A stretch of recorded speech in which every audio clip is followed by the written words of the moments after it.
बिस्मिल्लाहिर्रहमानिर्रहीम अस्सलाम वालेकुम वेलकम तुहद बैक फिर सान यूट्यूब चैनल पे जन नाव कुक विथ अम्बरीन आज कर बह तुम शेयर कशरन अलन हज रेसिपी स्टार्ट करने ब्रो अगर तुम ये चैनल पे नई छो चैनल करो सब्सक्राइब तो वीडियो वो एंडस ताम चलो करो अजिच रेसिपी स्टार्ट ये मे अल निम करो गो पील वन अल पील कर कड़ो अंदर ब्योल व्योल सोरे तो करोक असल पे साफ ये थे अल साफ कर थे छिलित बे थो गंड अतन यह थो छिलित वन नमो यपर तील तील युथु गरम गि अत मज करो जीर चमचे ऐड अम पत करो अत गंड ऐड तो यह करो फ्राई गंड युथु फ्राई गि असल पे करो अत वन अल त्रो अत मज करोक मिक्स वन करो अत मज गार्लिक पेस्ट चमच तो नील मरचवांगन 2-4 टित ऐड यह करो सोरे वन असल पे फ्राई यह तोतान फ्राई कर योताम तील नेर साइडो कुन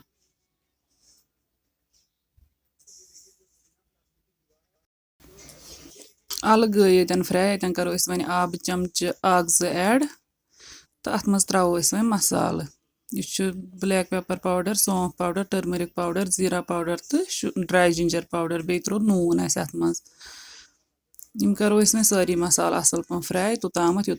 यह आब गि ड्राई ये गो अत यह आब ड्राई तो वन करो अत बे आब गिलास ऐड तो करो अमुक ठांड बंद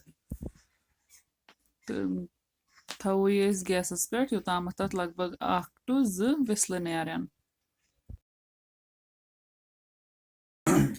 2 विसलो पत तुलो ठांड थोद तो यम आल सॉफ्ट गमज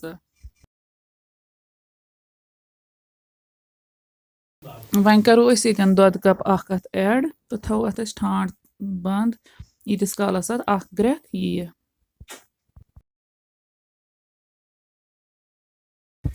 ग्रेख युथु अत यी तो अत तुलो ठांड थोद तो वन थो इथे लगभग 10-15 मिनट तम या तोताम योताम अत ग्रेवी मोट गि बे त्रो ये दान वल तो थो ये हाई फ्लेमस पे लगभग 15 मिनट पत् ग्रेवी अमिच रिड्यूस गमज तो वन करो अतन गरम मसाल चमच ऐड तो थो वन ठांड पे बे मगर थो वन लो फ्लेमस पे लगभग 5 मिनटन तम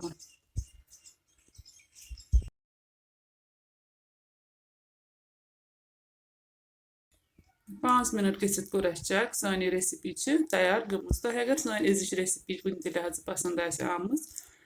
चैनल करो सब्सक्राइब वीडियो करो लाइक तो शेयर बे दीजिए पन फीडबैक कमेंट सेक्शनस मज अल्लाह हाफिज।